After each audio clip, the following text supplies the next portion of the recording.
Good morning, students. Today we are going to see the numerical of clutches. Okay, so today first we will see the numerical of multi-plate clutch having the different materials.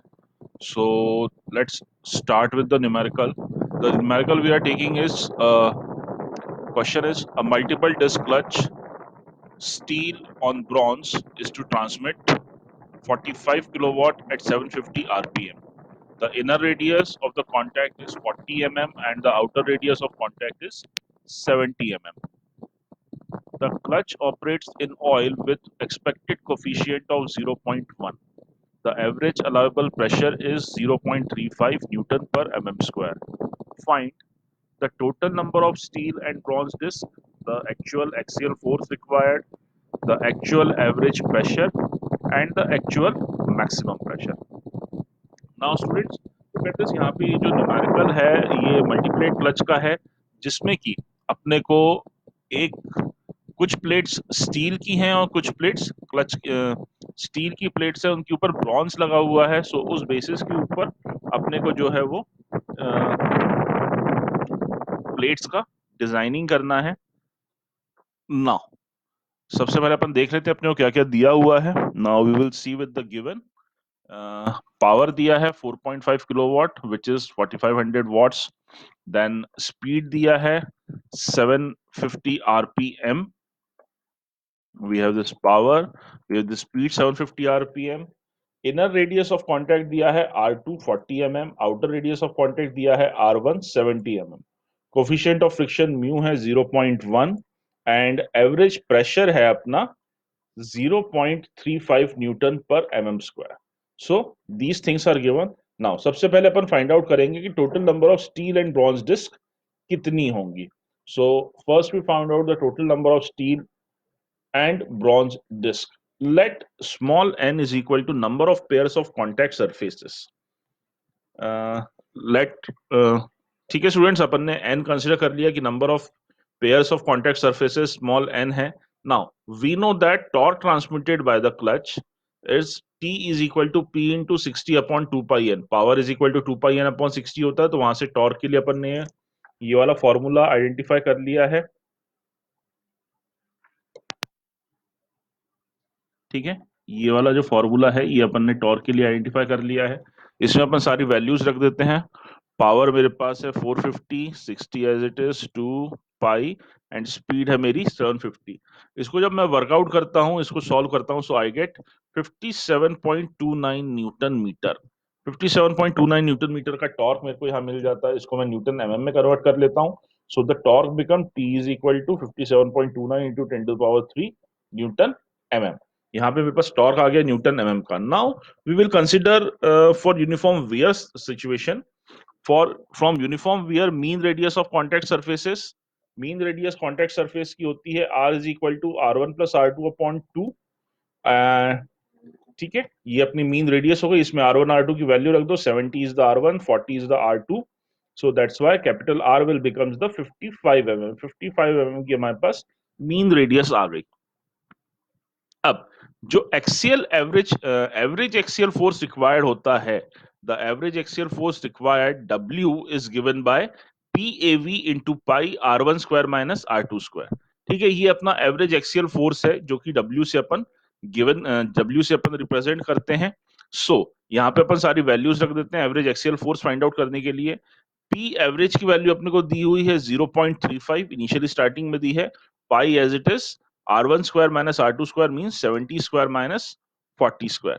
इस पूरे relation को जब अपन solve करेंगे, then in that case we will get W is equal to 3628.5 newtons. तो मेरा average axial force आ गया 3628.5 newtons. अब we also know that torque transmitted T is equal to N mu WR. Clutch में जो torque transmit होता है that is T is equal to N mu WR. अब torque अपने पास है 57.29 इंटू 10 टू पावर 3. ठीक है, तो टॉर्क की वैल्यू मैंने यहां पे रख दी वापस. ना एन मुझे आइडेंटिफाई करना है. म्यू की वैल्यू मेरे को दी है 0.1. W मैंने अभी जस्ट निकाला है 3628.5 एंड कैपिटल आर मैंने अभी थोड़ी देर पहले निकाला था 55। ठीक है, राइट हैंड साइड को सॉल्व करेंगे, then in that case we will get 19956.75 N. ये मेरा राइट हैंड साइड आ गया। अब n निकालने के लिए n is equal to 57.29 into 10⁻³ divided by 19956.75। जब इसको अपन सॉल्व करेंगे इन दैट केस अपन लोग को जो n की वैल्यू मिलेगी दैट विल बी 2.87। ये मिल जाएगी अपने को n की वैल्यू। अब जो नंबर ऑफ कॉन्टैक्ट है that must be even, so therefore we shall use 4 pairs of contact surfaces. ठीक है, since the number of contact surface must be even, therefore we shall use 4 pair of contact surfaces with 3 steel discs and 2 bronze discs, because the number of pairs of contact is 1 less than total number of discs। तो यहाँ पे अपन ने 3 steel की disc ली है और 2 bronze की disc ली है, जिसके बेसिस पे अपन 4 number of contact pairs identify कर रहे हैं। ठीक है, तो स्टूडेंट ये तो अपना हो गया स्टील और ब्रॉन्ज डिस्क का numbers. Now next we have to find the actual axial force. अब let W dash is equal to actual axial force required. W dash जो है वो मेरा एक्चुअल एक्सियल फोर्स है। ठीक है, अब since the actual number of pairs of contact surface is 4, therefore actual torque developed by the clutch for one pair of contact surface। अब अपने पास टोटल जो actual number of contact surface हैं वो 4 हैं। ठीक है, वो है अपने पास 4। तो एक्चुअल टॉर्क डेवलप होगा सिंगल पेयर के लिए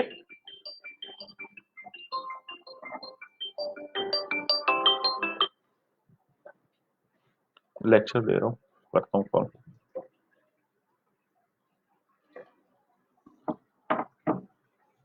जो अपने को सिंगल पेयर के लिए जो अपने को टॉर्क आएगा T dash that will be T upon N. ठीक है, जो अपना टोटल टॉर्क है उसको अपन 4 से डिवाइड कर देंगे, so will get the torque develop for one pair of contact surface. So इसको जब सॉल्व किया so we will get 14322.5 newton millimetre. ठीक है, ये अपन को मिल गया अपना सिंगल पेयर के लिए torque. Now we know that the torque developed by one pair of contact surface T dash T is equal to mu WR, ये सिंगल पेयर के अकॉर्डिंगली है। ठीक है, अब यहाँ पे सिंगल पेयर में अपन रख देते ये वाली value 14322.5 into 0.1 into W dash into 55, क्योंकि एक्चुअल फोर्स रिक्वायर्ड है, मेरे को डब्ल्यू डैश निकालना है। यहाँ से मेरे को मिल गया 5.5 W dash. So W dash की जो वैल्यू आ गई that is 2604.5.9 newton. This is my actual axial force required. अब एक्चुअल एक्सियल फोर्स के बाद में नेक्स्ट आता है एक्चुअल एवरेज प्रेशर। अब एक्चुअल एवरेज प्रेशर के लिए we know that the actual average pressure PAV dash is equal to W dash upon pi R1 square minus R2 square. Actual load के साथ में निकालेंगे तो बस एवरेज प्रेशर के लिए P एक्चुअल एवरेज प्रेशर के लिए अपन ने लोड W डैश की वैल्यू रख दी 2604.9 upon pi into 70 square minus 40 square. इस रिलेशन को, ये जो मेरा सर्कल में माउंट कर रहा हूं, इस रिलेशन को जब अपन सॉल्व करेंगे in that case we will get P average is equal to 0.251 newton per mm square. ये आ गया अपना एक्चुअल प्रेशर। अब एक्चुअल प्रेशर के बाद में नेक्स्ट आता है एक्चुअल मैक्सिमम प्रेशर। अभी अपन ने एक्चुअल प्रेशर निकाला, अब अपन निकालेंगे actual maximum pressure. Let P max is the actual maximum pressure। Now for uniform wear P into R is equal to C। PR is equal to C अपन ने starting में देखा था यूनिफॉर्म वेयर के case में जब अपन ने इसका derivation किया था क्लच का। Since the intensity of pressure is maximum at the inner radius, अपन को मालूम है कि प्रेशर की इंटेंसिटी इनर रेडियस पे मैक्सिमम रहती है। ठीक है, so therefore Pmax into R2 is equal to C। ठीक है, मैक्सिमम प्रेशर के लिए Pmax into R2 is equal to C। So R2 की वैल्यू रख दी मैंने 40, तो C की वैल्यू आ गई मेरी Pmax into 40। अब we know that actual axial force W dash is equal to 2 pi C R1 minus R2। अब एक्चुअल एक्सियल फोर्स अपन ने प्रीवियसली निकाला था, so 2604.9 is equal to 2 pi. C की वैल्यू अपन यहां पे रख देंगे ये वाली, ये जो अभी अपन ने ऊपर आइडेंटिफाई की है C की वैल्यू, ये C की वैल्यू मैं यहां पे रख दूंगा into 70 minus 40। So 2 pi will be 40 into P max into 70 minus 40। इसको अपन सॉल्व करेंगे राइट हैंड साइड को, तो आई विल गेट 7539.5 पी मैक्स। ये मेरी राइट हैंड साइड आ गई, तो पी मैक्स की वैल्यू निकालने के लिए 2604.9 अपॉन 7539.5 डिवाइड किया, so I got the P max is as 0.345 newton per m m square. So this is our desired answer. इस तरीके से स्टूडेंट्स अपन लोग मल्टीप्लाई क्लच की जो न्यूमेरिकल्स हैं उनको अपन सॉल्व करेंगे, अगर अपने पास डिफरेंट मटेरियल के भी आ रहे हैं। इन that case also let's see another numerical now. A plate clutch has three discs on driving shafts and two discs on driven shafts. So plate clutch having three discs on driving shafts and two discs on the driven shaft. So providing four pair of contact surfaces. Now the outside diameter of the contact surface is 240 mm, and inside diameter is 120 mm. Now, assuming the uniform pressure and mu is equal to 0.3, find the total spring load pressing the plates together to transmit 25 kilowatt at 1575 rpm. If there are 6 spring, each of stiffness 13 kilonewton per meter, and each of the contact surface has worn by 1.25 mm, find the maximum power that can be transmitted assuming uniform wear. चलो students, अब यहाँ पे अपने पास तीन disc driving shafts के ऊपर है, दो डिस्क ड्रिवन शाफ्ट्स के ऊपर है। इनके बीच में चार कॉन्टैक्ट पेयर्स बन रहे हैं, आउटसाइड डायमीटर्स दिए हैं इनके। इसके बेसिस के ऊपर अपने को फाइंड आउट करना है कि मैक्सिमम पावर कितनी ट्रांसमिट हो रही है यहाँ से स्प्रिंग का प्रेसिंग फोर्स के अगेंस्ट में। सो सबसे पहले गिवन लिख लेते हैं। Given N1 is equal to 3, number of plates on driving shaft N1, number of plates on driving shaft N2, so N2 is equal to 2. Small n is equal to 4, number of contact pairs, contact surfaces 4. Then small d1 is equal to 240 mm, means outer radius, outer diameter of the friction, so radius of the friction, outer radius of friction will be 120 mm. d2 is equal to 120 mm, so r2 will be 60 mm. It will be the inner radius of the friction. Now mu is equal to 0.3, mu जो है मेरा 0.3 है, so P is equal to 20 and P is equal to 25 kilowatt, so that means 25 into 10 to power 3 watts.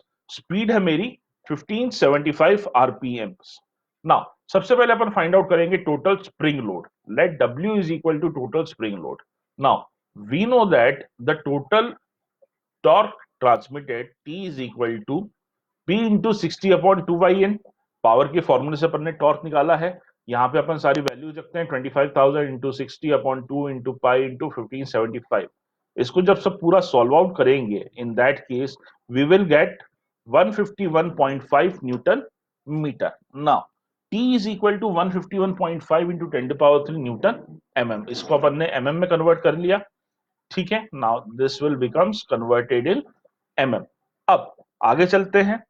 Mean radius of contact surface for uniform pressure. Uniform pressure के लिए contact surface की जो mean radius का formula है, that is R is equal to 2/3 R1 cube minus R2 cube upon R1 square minus R2 square, ठीक है।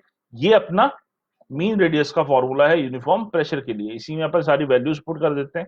2/3 will go as it is 2/3, R1 की जगह 120 आ जाएगा, R2 की जगह 60 आ जाएगा, तो R1 square minus 120 square minus 60 square upon 130 square, sorry 120 cube minus 60 cube upon 120 square minus 60 square, that is equal to, अपन ने जब ये इक्वेशन पूरा ये रिलेशन सॉल्व किया, then that case we will get 93.3 mm। Now and the torque transmitted T is equal to N mu WR।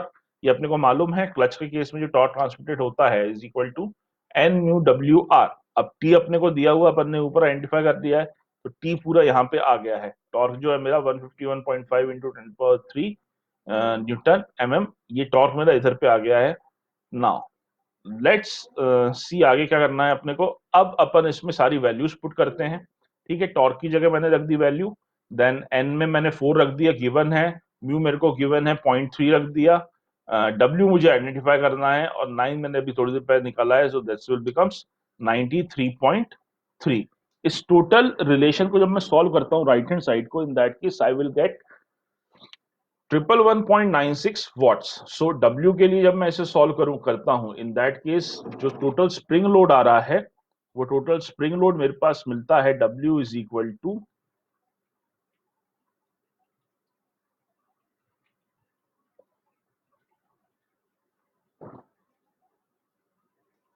W is equal to 1353.16 Newton's.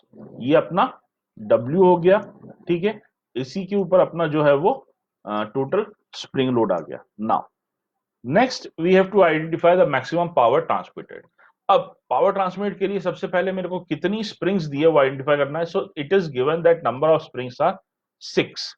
Therefore the contact surfaces of the spring, number of springs 6 है तो contact surfaces springs के 8 हो जाएंगे। Now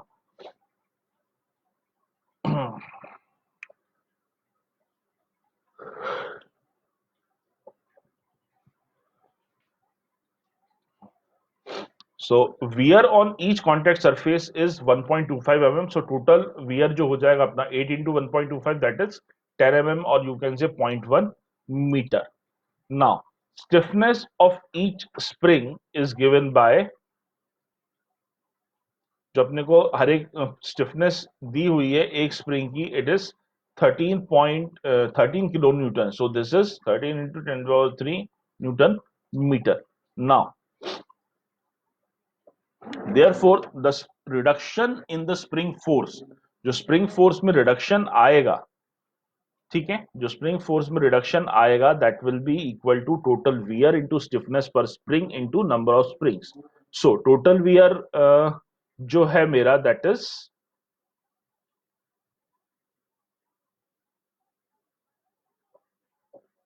0.1। Stiffness per spring जो है मेरी, that is 13.10 into 10⁻³ and number of springs है 6। इसको जब मैं सॉल्व करूंगा तो जो एक्सियल लोड आएगा, that reduction speed, reduction in spring force जो आएगा, that is 780 Newton's.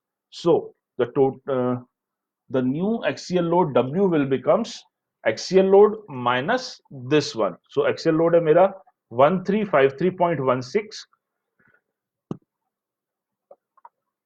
minus 780. So the axial load will becomes 573.16. Now we know that mean radius of contact surface for uniform wear R is equal to R1 plus R2 upon 2. So this is equal to 120 plus 60 upon 2 is equal to 90 mm. So जो radius हो गई वो मेरी 0.9 metre हो गई। Now the torque transmitted T is equal to NUWR. So 4 into 0.3 into 5 73.16 into 0.009, this is equal to 61.9 Newton meter. So the torque transmitted, or we can say the power transmitted, is P is equal to 2 pi NT upon 60. यहाँ पे अपन सारी values रख देंगे। सो P की value हो गई आप, सो 2 into pi into 1575 into torque है मेरा 61.9 upon 2. So the total power transmitted is 10209.3 watts, or we can say 10.209 kilowatts. So that is the power transmitted from the clutch. So student, that's all from my side today. We will see with some more numericals of cone clutch and centrifugal clutch on tomorrow. So till tomorrow, thank you.